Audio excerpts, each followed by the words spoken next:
right, guys, here to show off more Black Ops is Mark Lamia coming back with us. Yay. Thank you so much. All right, so what is the first thing we're looking at right now? All right, so the team here is taking you deep behind enemy lines into the Soviet Union. You're in the Ural Mountains. You're actually in an SR-71 reconnaissance aircraft, and you're providing intelligence to your squad on the ground. They're doing a very dangerous black operations, and as you can see, our player here is commanding the squad, and this is something totally different for Call of Duty. Again, we really wanted to give players some new experiences, and so... And so how high up are you right now? That's classified. Probably 60,000 feet. 60,000 How's that? How's feet. that? How's no, that? but you're very high up. You're not. You're not like hovering right above the battlefield. It's like suborbital. All right. You're actually. These guys had to don spacesuits. Right. You're suborbital at this point. Now, what this demonstrates, I think, immediately is, earlier in the show, we saw a helicopter just blowing the crap out of everything. You are going for very different tones, it looks like, from level to level. I mean, what's the level of variety that we can expect from Black Ops? That is, that's actually something we've been going for. Level of variety. So pacing in this, there's a setup here, obviously, completely different than the all-out action that you saw with Payback earlier. So we're doing the setup here, and you're controlling the squad, but then, in a couple of seconds, what we're going to do is we're going to bring you down. And you're going to be able to play right on the ground. And so some of the decisions now that you've made in controlling that squad, now you're going to have to reap the consequences of that. That's right, that's right. So as you saw, you were positioned here right before this Soviet Spetsnaz squad was coming right before you, and you've been placed safely as they approach. Now, are you playing as a series of different characters from level to level, or is it kind of like a Modern Warfare type where there's 2 or 3 characters and you revisit them? Now, there's going to be a couple primary characters. In this level, you're actually playing two different characters in the same level, right? You were piloting the reconnaissance aircraft, the SR-71, and now you're on the ground.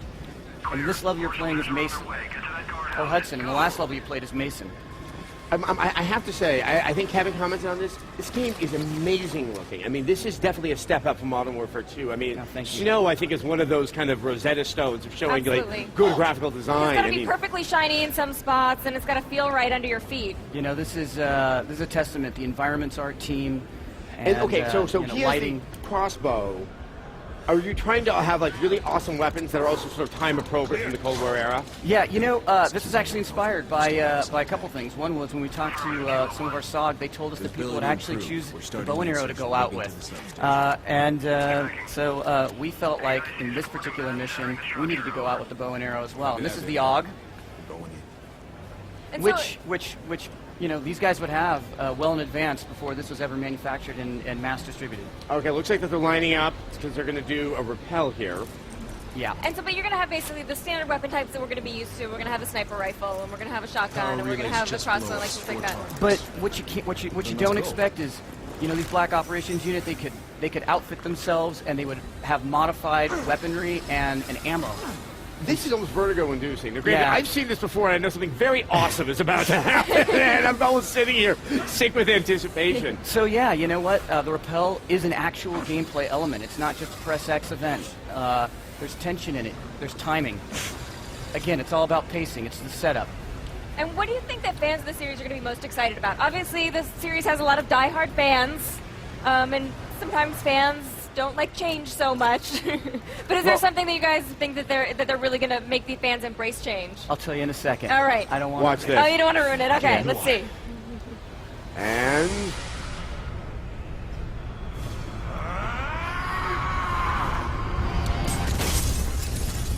this is awesome. So this is what you think the fans of the series are going to be excited about. Is that what you're telling me? Yeah. Who doesn't want to do that? Absolutely. What clearly is that we're now looking at a level that's kind of, it's more action movie. I think what we saw before felt a little bit more towards the sort of realism of combat in a particular era.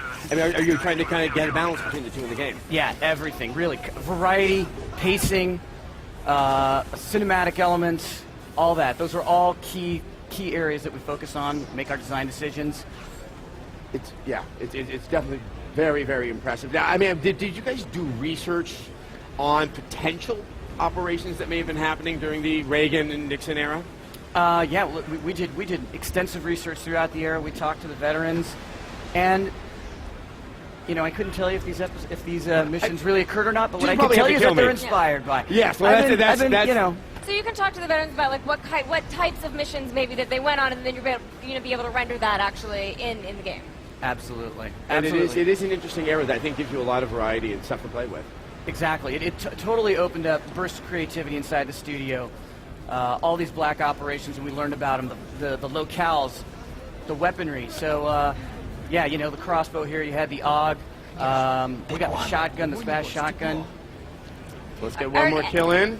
And Boom. That's a And the kill. most important And that's a question, kill. when are we going to get to Kilo play? 1 is approaching the objective. you're going to get to play on November 9th. November All right. 9th. Cannot wait. I want to see more of this, so you are more than welcome to visit us on the Thank X-Play you. stage. Yes, Treyarch, you've done it. Thank you All very right. much. Thank you Thank you so very much. much. Give a round of Thank applause you. for him.